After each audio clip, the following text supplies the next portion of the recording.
Vamos a iniciar la introducción a esta lección de hoy. La lección de hoy, Dios les bendiga a los que nos miran ahí en Facebook.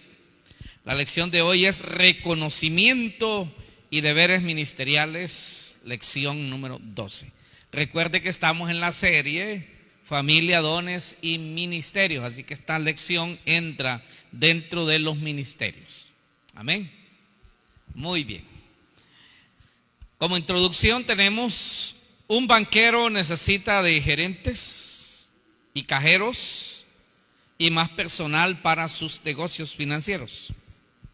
E igual, todo comerciante en este mundo busca para sus empresas al personal más idóneo y capacitado, que sea leal y fiel a su empresa, para ver los mejores resultados en cuanto a la ganancia de dinero para aumentar su riqueza.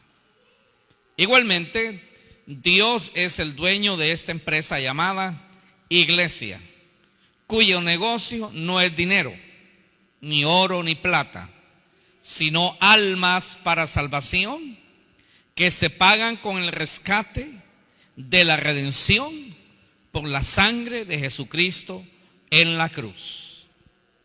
Al igual que cualquier empresa, la obra de Dios requiere esfuerzo y tiempo invertido de parte de sus siervos. El Señor dijo: ¿no sabéis que en los negocios de mi Padre me es necesario estar? Lucas 2:49. Así dijo el Señor Jesús: ¿no sabéis que en los negocios de mi Padre me es necesario estar? Estaba haciendo una analogía, una comparación con los negocios de este mundo, ¿verdad? Donde la gente pues le pone interés a esas empresas, y las que se atienden mejor son las que mejor se desarrollan. Muy bien. Quisiera que alguien por allí tiene el micrófono, hermano. Sí, ¿quién lo tiene? Muy bien, hermana. Sí, ayúdenos con la siguiente parte. Jeremías 3:15. Y os daré pastores según mi corazón, que os apacienten con ciencia y con inteligencia, para este negocio de salvar almas. Dios ha establecido pastores. Es la palabra roa en hebreo y significa cuidar, pastar, alimentar, figurativamente gobernar. Pastores conforme a lo expresado por el corazón de Dios en su palabra escrita, que den el alimento de todo el mensaje prescrita que sale de la boca de Dios. Con ciencia significa con conocimiento de la palabra de Dios, apto para enseñar. Primera de Timoteo 3:2. Con inteligencia significa ser entendido y sabio en su trabajo de pastorear las ovejas. No cualquiera, como algunos, sin llamado, ni consagración, ni enviados, ni preparados. Muy bien, gracias, hermana. Este es un texto que era una promesa. Jeremías 3:15 fue una promesa que Dios hizo a Israel en los tiempos del profeta Jeremías y el profeta Isaías, unos 700 o 600 años antes de Cristo, donde el pueblo de Israel se había corrompido, los sacerdotes, que eran los pastores, habían corrompido su camino. De hecho, Jeremías era hijo de un sacerdote, de uno de los sacerdotes, vamos a decir así, que se habían mantenido fieles, ¿verdad? Se habían mantenido en pureza, y él, siendo un niño, Dios lo tomó porque los adultos ya estaban como comprometidos con la corrupción, y lo toma a él siendo un niño para ser uno de los pastores de Israel a través de la profecía que Dios daría. Muy bien, entonces Dios promete, dice: os daré pastores según mi corazón. O sea, ese es el deseo de Dios. Y yo no sé cuántos de aquí puedan convertirse en pastores, pero uno de los requisitos es ser según el corazón de Dios. ¿Qué es eso de ser según el corazón de Dios? Bueno, pues ahí está explicado. Es cuidar a las personas con la palabra de Dios, con lo expresado en la palabra de Dios, porque recuerden que todo lo que está en la Biblia es del corazón de Dios. O sea, este es el corazón de Dios hablándonos. Este es el pensamiento de Dios. También se le llama la mente de Cristo. Ese es el corazón de Dios. Aquí está el sentimiento de Dios, el deseo de Dios, las decisiones de Dios están aquí. Amén. Entonces es conforme a su palabra. ¿De qué otra manera podemos nosotros saber qué es conforme al corazón de Dios? ¿De qué otra manera podríamos saber qué es el corazón de Dios si no es su misma palabra? ¿Verdad que es la misma? Muy bien. Entonces, pastores, dice, según mi corazón, que los apacienten con ciencia. Y la palabra ciencia en la Biblia es conocimiento, pero conocimiento de la verdad, de la palabra de Dios. No el conocimiento vano de filosofías y huecas sutilezas que Pablo se refería en Colosenses. Pues esas eran conocimientos de las filosofías griegas del mundo que eran vanas. No así la palabra de Dios, que es toda sabiduría. Amén. La suma de ellas es sabiduría, dice el Salmo 119. ¿Quiere usted saber cuánto es el valor de la palabra de Dios? Lee el Salmo 119. Ahí va a ver usted todo lo que la palabra de Dios es para Dios y es para nosotros. Entonces, esa ciencia quiere Dios que tengamos conocimiento de su palabra. Amén. Muy bien, muy bien. También uno de los requisitos para el ministerio es ser apto para enseñar, dice 1 Timoteo 3:2, o sea, debe capacitarse. El conocimiento no llega porque se le regale una corbata. La corbata es la unción, el saco es la unción. De ahí el saco dice, te transmito, dice, la unción del conocimiento, la unción de la sabiduría. No, hermano, esto se hace como dijo Jesús, escudriñad las escrituras, porque a vosotros parece que en ellas tenéis la vida eterna. Escudriñad. ¿Se acuerdan cuando los saduceos le dijeron a Jesús una pregunta un poco absurda, ¿verdad? De que una mujer se había casado con 7 hermanos. Eso yo creo que nunca se ha dado en la vida. Pero dice, una mujer se casó con un hombre y luego murió, dice, y luego se casó con el hermano y luego con el hermano, total que se casó con los 7, dice. En la resurrección les era una pregunta capciosa, ¿verdad? Trampa, una pregunta tramposa. En la resurrección, ¿de quién será esposa? Si los 7, dice, la tuvieron como esposa. Entonces Jesús les dijo, erráis ignorando las escrituras. Erráis ignorando las escrituras. ¿Por qué comete error la gente? Errores de interpretación. Por ignorar las escrituras. Erráis ignorando las escrituras. Le dice, en el reino nadie se casa ni se da en casamiento. Es un ejemplo de la tragedia de no capacitarse. Entonces, 1 Timoteo 3:2, uno de los requisitos es ser apto para enseñar.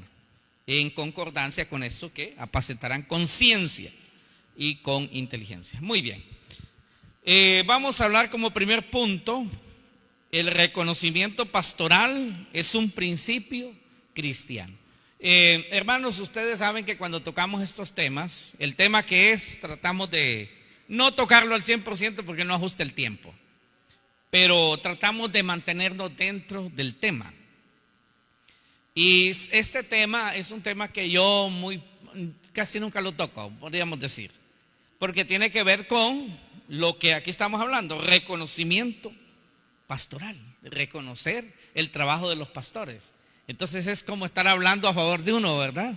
Y eso a mí no me gusta, pero está en la Biblia y hay que hacerlo. No solo por mi persona, sino también por los líderes y por otros pastores que son verdaderos siervos de Dios. Muy bien, hermana Catherine, tiene ahí el micrófono. Primera de Tesalonicenses 5:12. Os rogamos, hermanos, que reconozcáis a los que trabajan entre vosotros y os presiden en el Señor y os amonestan, y que los tengáis en mucha estima y amor por causa de su obra. Tened paz entre vosotros. Muy bien. Antes de que siga leyendo, por eso le llamamos a este punto reconocimiento pastoral. El reconocimiento pastoral es un principio cristiano. El mundo no va a estar de acuerdo porque este no es un principio del mundo, es un principio cristiano, ¿verdad? Es como la honra al matrimonio. ¿verdad? Y hasta que la muerte los separe. No son más dos, sino uno. Lo que Dios unió no lo separa el hombre. Ese es un principio cristiano. Amén. El mundo puede decir no, pero entre cristianos sabemos de que así es. Lo mismo también es en el cuanto al reconocimiento pastoral. Es un principio cristiano. ¿Sigue, hermana? Reconocer tiene que ver con recibir, aceptar, estar de acuerdo, mostrarse conforme. Es una manera de decir: cuente conmigo, yo estoy con usted en la misma causa. Amén, amén. Esa es la intención del Espíritu Santo a través del apóstol Pablo al hablarle a los tesalonicenses con la palabra que reconozcáis, ¿verdad? Recibir. Bueno, yo recibo a este varón como mi pastor, dice uno en su corazón, ¿verdad? Lo recibe, lo acepta, está de acuerdo, se muestra conforme. Yo le voy a decir que yo tuve 1, 2, 3, 4 pastores. Y gracias al Señor, con los 4 pastores puedo decir que tuve esta palabra: reconocerlos. Los reconocí como mis pastores. Eso de reconocerlos como mis pastores, que yo los recibí como mis pastores. Yo acepté que ellos fueran mis pastores. Estuve de acuerdo con que ellos fueran mis pastores. Me mostré conforme con su ministerio hacia mi favor. Y de esta manera también yo pude decirles a ellos: cuenten conmigo. Les ayudaba en lo que podía. Yo estoy con usted en este mismo trabajo, en esta misma causa, y ahí andábamos. Algunas veces cargando lámparas, guitarras, ayudando en el templo, en misiones, en muchas cosas anduvimos con ellos. Tuve 4 pastores, no porque me retiré de uno porque no me gustaba el otro y luego acepté al otro porque no me gustaba el otro, sino por asuntos de cambiar de lugar.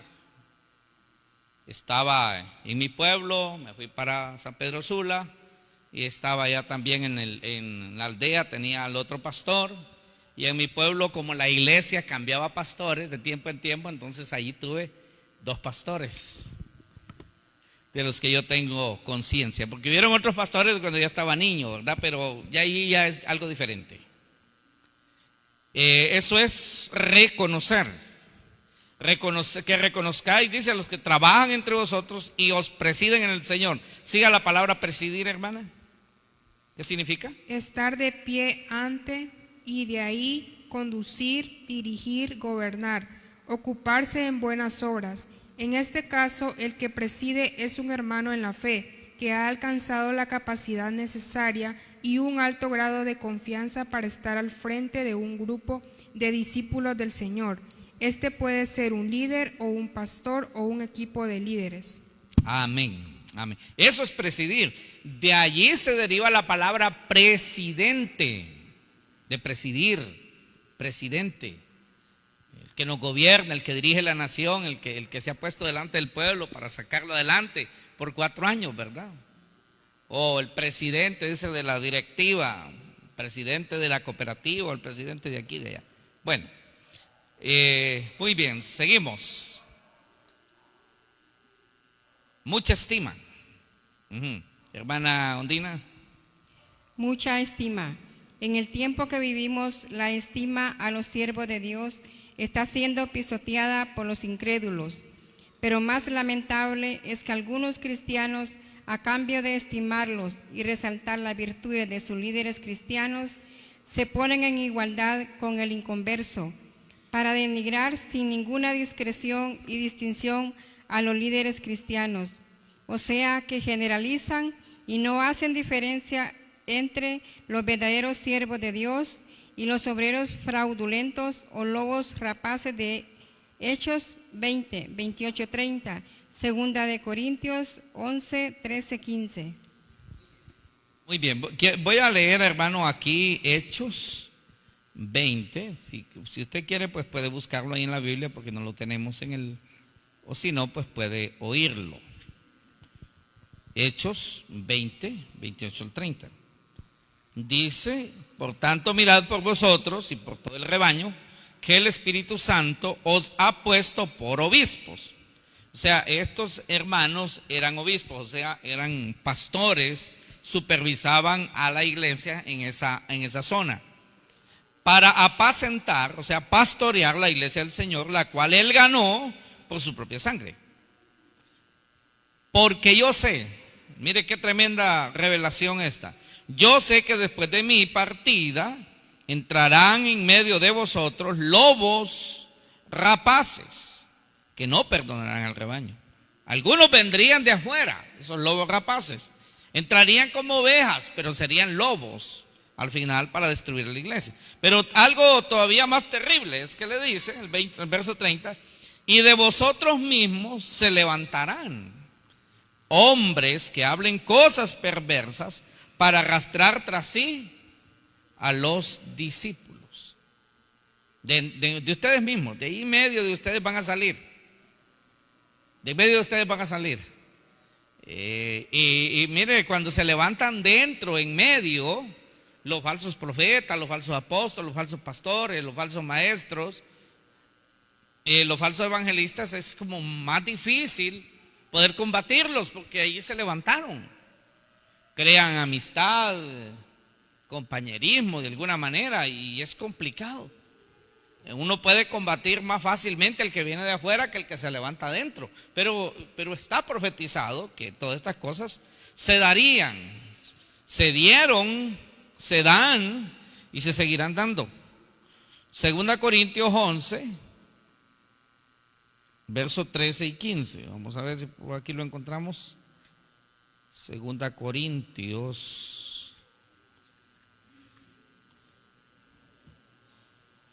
Si lo puede hallar, qué bueno. Como tenemos que avanzar rápido. 11, 13 al 15 dice, pero estos son falsos apóstoles, obreros fraudulentos que se disfrazan como apóstoles de Cristo. O sea, en Corinto ya habían, en la iglesia de Corintio, adentro de la iglesia, dentro de la iglesia de Corinto, habían líderes que eran falsos apóstoles, ya se habían autodenominado apóstoles, falsos apóstoles. Pablo le llama también obreros fraudulentos. Y luego el 14 dice, y no es maravilla porque el mismo Satanás se disfraza como ángel de luz. Si el mismo diablo puede parecer un ángel de luz, que es el mero Luzbel, el mero Lucifer, pues cuánto más un hombre que pueda parecer como un líder de Dios. Esto es más fácil todavía. Si Satanás, siendo el diablo, puede parecer un ángel bello de luz, cuánto más entre nosotros hombres. Entonces dice el 15, así que no es cosa extraña si también sus ministros, o sea, ministros de Satanás, se disfrazan como ministros de justicia, cuyo fin será conforme a sus obras. O sea, hermanos, hay que ser muy maduro y tener conocimiento de la palabra de Dios y un celo por la verdad de la palabra de Dios para poder distinguir a los falsos obreros, a los obreros fraudulentos. Dígame usted dónde están hoy. Y muchos de ustedes no se atreven a decir quiénes podrían ser. ¿Saben por qué? Porque no lo ven o tienen miedo de decir que ellos son. O no están seguros que ellos son. Tienen sospecha de que pueden ser. Pero usted, ay, no, dice, ¿qué tal si no es? Ay, ¿qué tal si me cae el juicio de Dios por decir eso? Pero, o decimos que no hay. ¿Verdad? Imagínense nosotros diciendo, no hay en pleno siglo XXI, donde prácticamente Sodoma y Gomorra, donde estamos ya llegando al tiempo de Noé. Y vamos a decir, no, eso está bien. En el tiempo de Pablo era que habían, hoy no hay. Hoy no hay obreros fraudulentos, hoy no hay falsos apóstoles, no hay falsos profetas, no hay falsos pastores, no hay falsos maestros, no, ninguno de los que salen en la televisión, ninguno de los que salen en YouTube, ninguno de los que salen en Facebook predicando, no, ninguno de esos es un falso profeta, ninguno de esos es un falso apóstol. Todos esos que dicen que son apóstoles, que son profetas, que son evangelistas, todos deben ser verdaderos. Es que se miran bien como ángel de luz. Si yo le digo a usted que me haga una listita, quizás no me saca ni 3. Una, porque no se ha puesto a pensar o a analizarlos bien, conforme a la palabra de Dios. Porque algunos dicen un chorro de cosas, pero la Biblia, o si la mencionan anda lejos o no la mencionan. Pero hablan lindo, aparentemente, pero no hay respaldo de la palabra de Dios. ¿Dónde están entonces los obreros fraudulentos? ¿Será que están en la luna? ¿Será que están en Marte? ¿O será que no los vemos? Pero por ahí están. Los vemos. Y sabe, hermanos, si uno los señala, hay hermanos que se ofenden. Porque es que ese es mi favorito, dice. Es mi favorito, yo siempre lo he visto y me gusta, dice, los consejos que da. Pero en medio del buen consejo que da, mete otra cosa. Meten algo falso. Ese es el problema.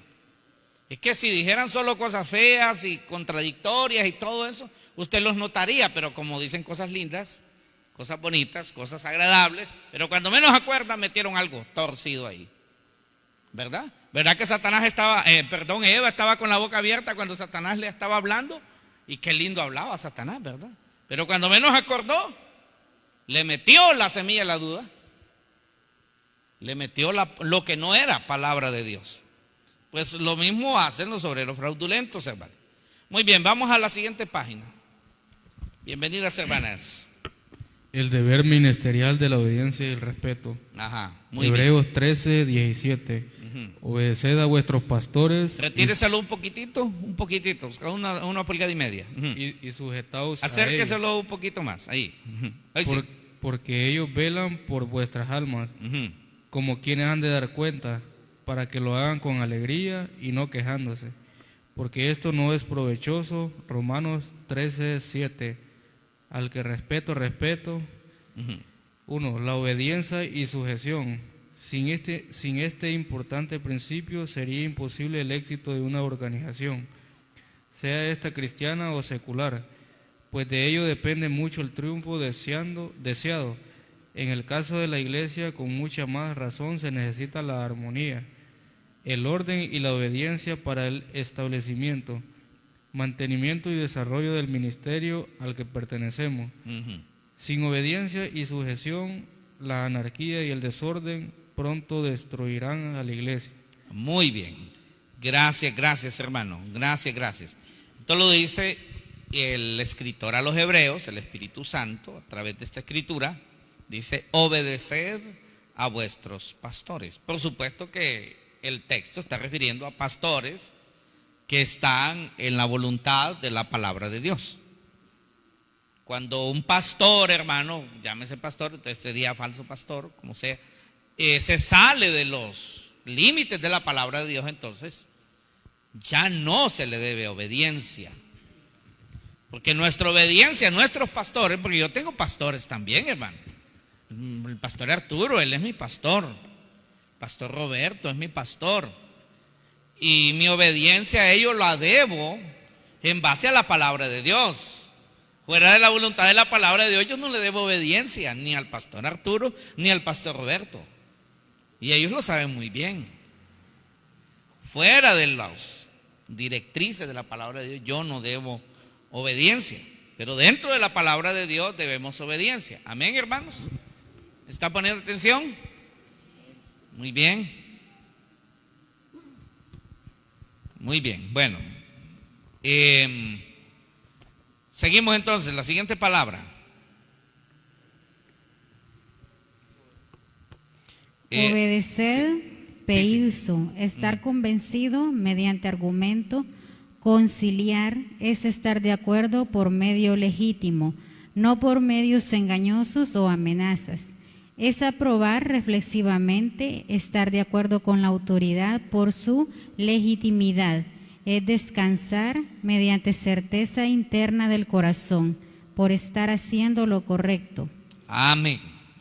Eso es lo que intuye la palabra obedecer. Eso es lo que implica la palabra obedecer.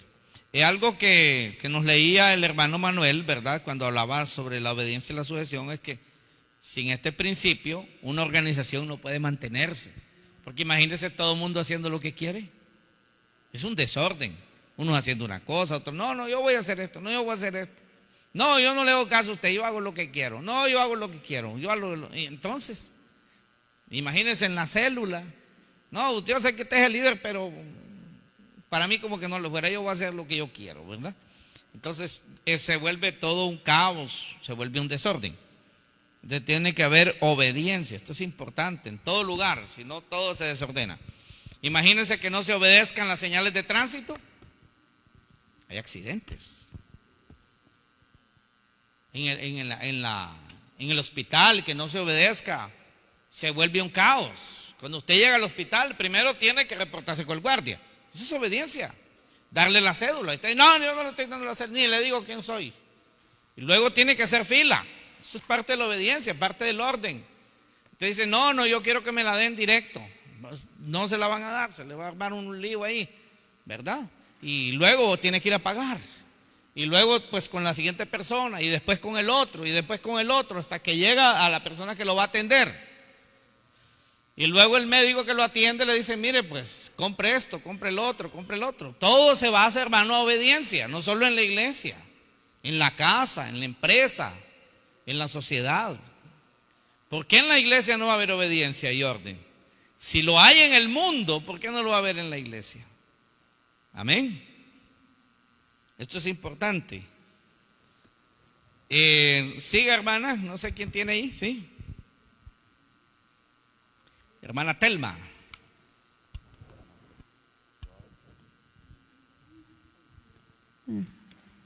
Debe de haber obediencia a la autoridad, pero debe ser reflexiva, no ciegas. Se debe estar de acuerdo descansando en la razón de la causa por la legítima y correcta autoridad. La obediencia es necesaria para el desarrollo integral de la iglesia y en toda buena causa. Solo no debemos obedecer cuando el líder o el padre de familia nos pide hacer algo incorrecto, antibíblico o dañino. Amén, ahí no demos obediencia. Aquí tenemos a la hermana Carolina, la doctora Carolina, ella tiene su clínica. Hermana Carolina, ¿necesita usted que quienes trabajan con usted le obedezcan las directrices y sigan el orden? Pueden hacer lo que quieran. No, ¿verdad? Usted le dice a su muchacha que le ayuda allí, ¿verdad? Que es como su escudera. Haga esto. Y ella lo hace, ¿verdad? Para que funcione bien. Si no, ahí se le puede hacer un gran problema a la doctora. Terrible. Por no seguir la obediencia. Lo mismo es en la vida cristiana. Si no se sigue la obediencia, entonces terminamos destruyendo lo que Dios quiere que cuidemos. ¿Quién sigue? ¿Quién tiene el micrófono? Pastores, del griego egeomai, que significa dirigir, comandar, mandar con autoridad oficial, estimar, ser principal, responsable, ser gobernador, ser guiador. Amén, amén.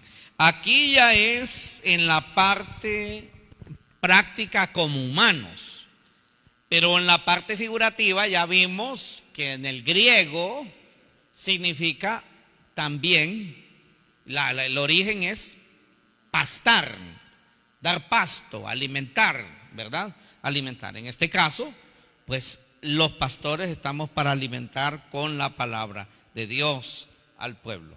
Dirigirlos con la palabra de Dios, comandarlos con la palabra de Dios, con la autoridad oficial de Dios, amén. Guiarlos con la palabra de Dios, gobernarlos con la palabra de Dios. Ese es el trabajo de los pastores. Otra palabra que está allí, ¿verdad? En el versículo de Hebreos es la palabra sujetaos.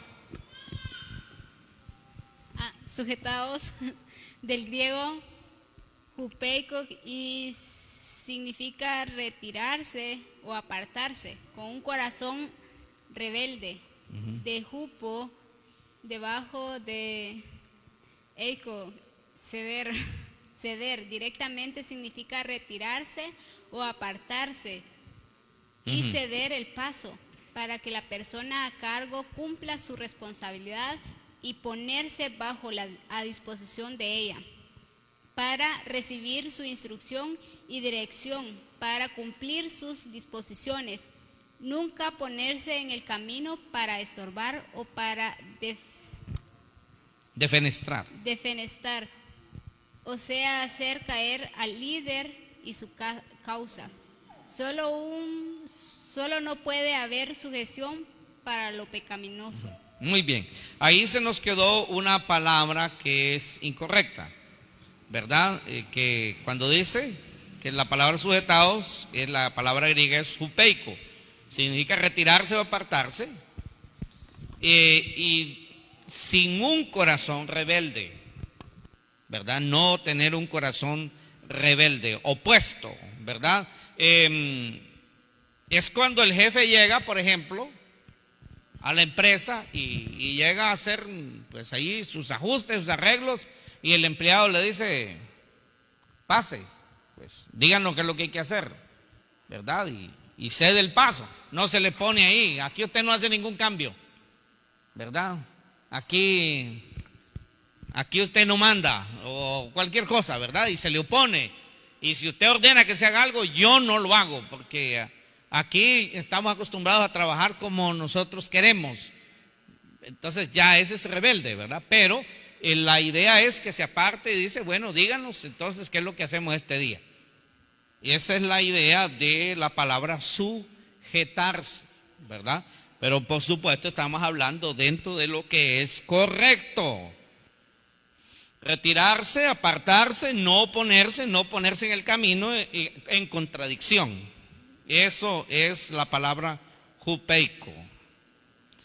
Ponerse a las órdenes, como decía Cantinflas, a las órdenes, jefe.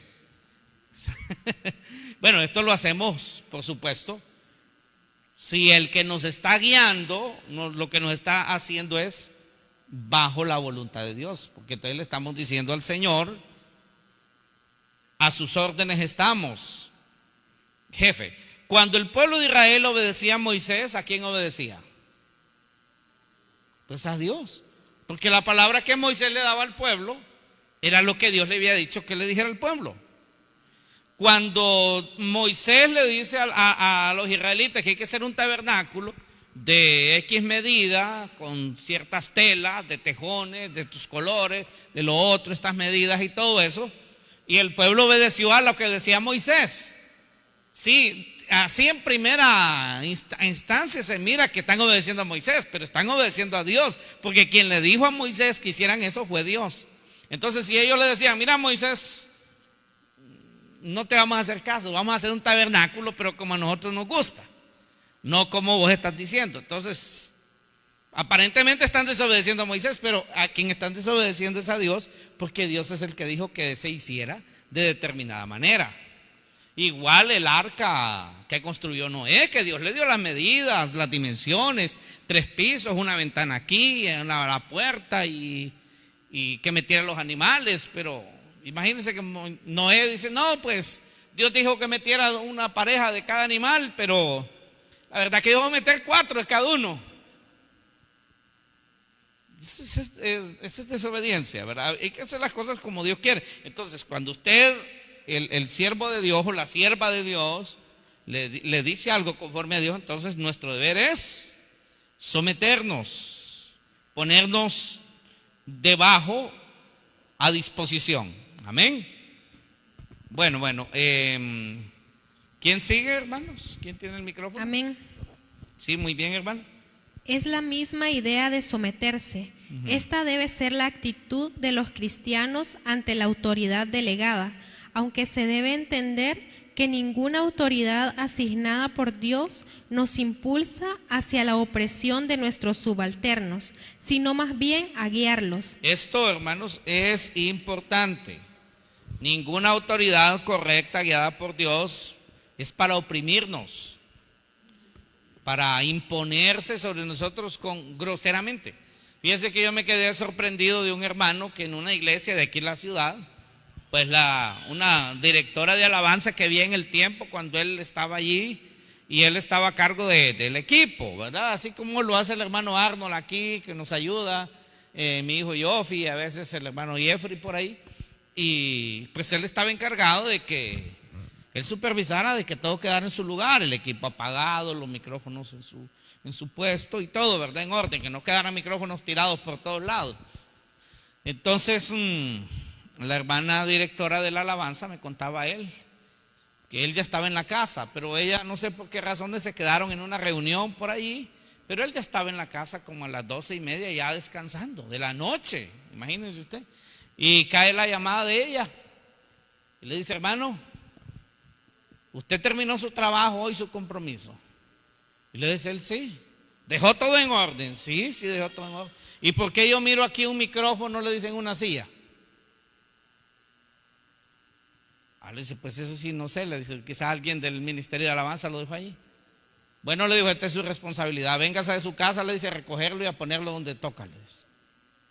Le dice: hermana, pero si usted lo puede agarrar y ponerlo ahí, usted sabe dónde están los micrófonos, agárrelo y lo ponga. No, le dice, venga usted porque esa es su responsabilidad. Que como quieren demostrar que tienen autoridad y que mandan, ¿verdad? Y que son... Eso no es correcto. Eso es falta de amor, falta de misericordia. Eso no es así. Somos un equipo para que las cosas funcionen. ¿Qué le costaba a ella agarrarlo y lo poner en la cajita donde está? ¿Verdad? O echarlo en la cartera y mañana pues ponerlo en otro, no sé. Pero eso es un abuso. Eso se llama abuso de autoridad. Abuso de autoridad. Y allí sí ya no, hermano. ¿Verdad? Eso no es correcto. ¿O será correcto? ¿Verdad que no? No es correcto el abuso de autoridad. Eso no lo debemos permitir, por supuesto. Pero se da mucho, hermano. En esas iglesias donde se dice: qué autoridad tiene ese hombre sí es tremenda autoridad. Todos se quitan el sombrero. Pero allá detrás, hermanos, tremendas gentes tremendos. Vamos a ver, sigamos.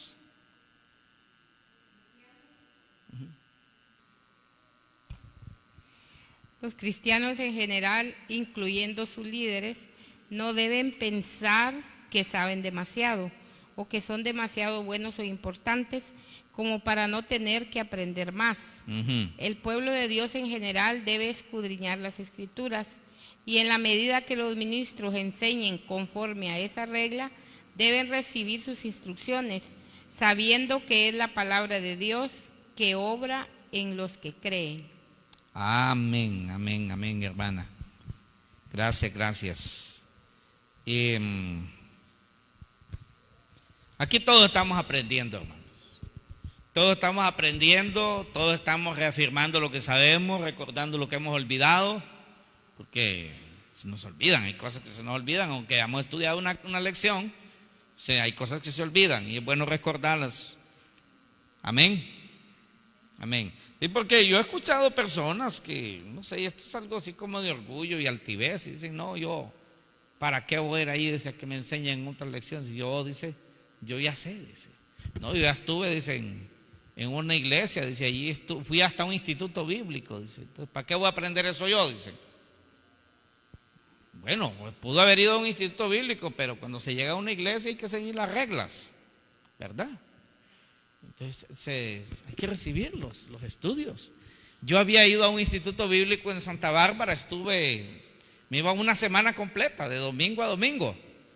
Pero cuando llegué a San Pedro Sula y el pastor Rosendo dijo: tiene que pasar este estudio bíblico. Está bien. Para mí era un gozo. No es la palabra de Dios, pues no da gozo estudiar la palabra de Dios. Y lo disfrutaba y me bendecía. Porque cada vez que estudiamos la palabra de Dios somos bendecidos. Amén. Somos bendecidos. O también se han dado casos de personas que dicen: ¿qué? La hermana fulana me va a dar la clase a mí. El hermano fulano me va a compartir a mí esa clase. Pues sí, si él ya la recibió y usted no, recíbala, ¿verdad? Es con humildad. Pero está como diciendo: ¿qué me va a enseñar la hermana a mí si yo sé más que ella? Eso no es correcto. Eso es falta de humildad. Es falta de humildad. Si yo no he recibido una lección, estudio la Biblia y usted me la viene a compartir a mí, qué bonito, vamos a estudiar, vamos a aprender juntos, vamos a volver a ver lo que de pronto, si yo ya sabía algo, lo voy a recordar allí, vamos a disfrutar. la palabra de Dios, amén. Pero como líderes no debemos tampoco, ¿verdad?, pensar que ya sabemos mucho y que no, que ya no hay más. Hablemos un poquito sobre ejemplos bíblicos del respeto a la autoridad establecida por Dios. Hermano, y vamos a hacer esto. Mire, es importante que lo tomemos en cuenta, porque si usted se fija en las redes sociales, bueno, es que ahí no se respetan ni a la madre, hermano. No hay respeto tampoco para las autoridades eclesiásticas. Se ha perdido el respeto. En parte, a los obreros fraudulentos influyen en esto, ¿verdad? Pero, por ejemplo, antes, en algún lugar, estamos hablando de unos 25 años atrás, ¿verdad? 30 años, 40 años atrás, decir de un pastor, ¿verdad? Ahí viene el pastor y la gente siempre pensaba en una persona honorable, una persona respetuosa, una persona que tenía conocimiento de la palabra de Dios, alguien que podía dar un consejo, alguien honorable, pues. Pero fíjese que hoy, ya 30 años después, viene un pastor. La gente dice, a ver qué chabacán será, dice. A saber, dice, qué patas puso ese huevo, dice. Porque también la cuestión es que como hoy cualquiera se hace pastor, ¿verdad? Esa es la otra cuestión. Pero hace 30 años no cualquiera era pastor, porque primero tenía que ir a un instituto bíblico. No, mire, primero tenía que tener unos 7, 8 años en la iglesia sirviendo. Tenía que ir al instituto bíblico. Y después tenía que ser ordenado por la iglesia y enviado por la iglesia. Y tenía que tener el llamado, ser ordenado, ser enviado y ser ordenado por la iglesia. Entonces, todo eso hacía que la gente sintiera un respeto por los pastores, por el ministerio de los pastores. Lo consideraban a alguien honorable. Pero como hoy sucede de que cualquiera dice, no, pues yo quiero ser pastor, yo ya estoy mejor que el pastor, yo predico mejor que el pastor, dice. Yo, dice, soy mejor líder que el pastor. O si no, dice, pues yo no estoy de acuerdo como trabaja el pastor, me voy a hacer una iglesia yo, dice. Y ya se hace una, ¿verdad? Yo tengo, dice, varios hermanos ahí que están conmigo, dice, entonces yo ya he platicado con ellos y piensan lo mismo que yo, y entonces vamos a armar una iglesia por ahí aparte, sin ordenamiento, sin nada de eso. Todas esas informalidades se dan ahora, hermano. Mire, aquí a San Marcos vienen cantidades de pastores, de personas que dicen que son pastores, empezar iglesias. No se sabe, ¿verdad?, con qué intención vienen, si serán o no serán, pero son varios, hermano. Son varios. Algunos logran armar algo, otros desaparecen, así como llegaron, así también desaparecen. Pero a causa de toda esa informalidad en las ordenaciones, pues dicen, no, si cualquiera es pastor. Entonces se ha perdido como el respeto al ministerio pastoral. Pero Dios nos manda, hermanos, que cuando usted identifique a un verdadero siervo de Dios, pues hay que respetarlo como tal. Amén. Hay que respetarlo como tal.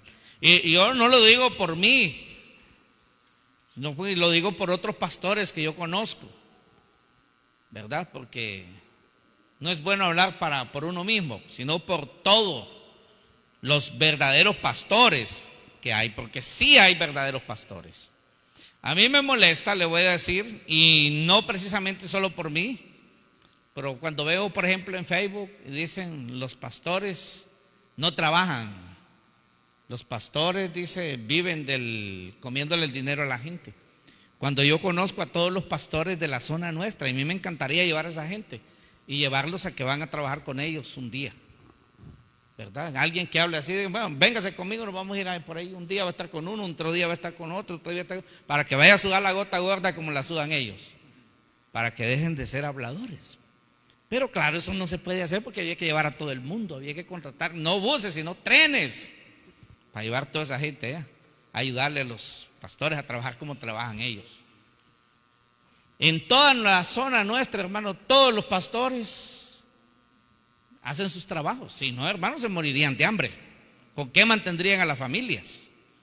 Porque como también hay una publicidad y le fomentan a la gente, no diezme ni ofrende. Entonces, si hay gente que se cree eso y tampoco quieren ofrendar en las iglesias y aportar. Entonces, hay una campaña para no apoyar la obra de Dios y desprestigiar a los pastores, ¿verdad? Ese es el mundo, hermano, ese es el mundo. Pero, ¿qué nosotros como cristianos? Ellos, hermanos, ellos crucificaron al Señor, mataron a los apóstoles, el mundo lo hizo. ¿Quiénes crucificaron al Señor y a los apóstoles? ¿Los cristianos o los mundanos? Los mundanos, los incrédulos lo hicieron. Si crucificaron al Señor y mataron a los apóstoles, ¿y usted cree que nos van a querer a nosotros? Peor hoy, hermano. Peor hoy, los tiempos que vivimos.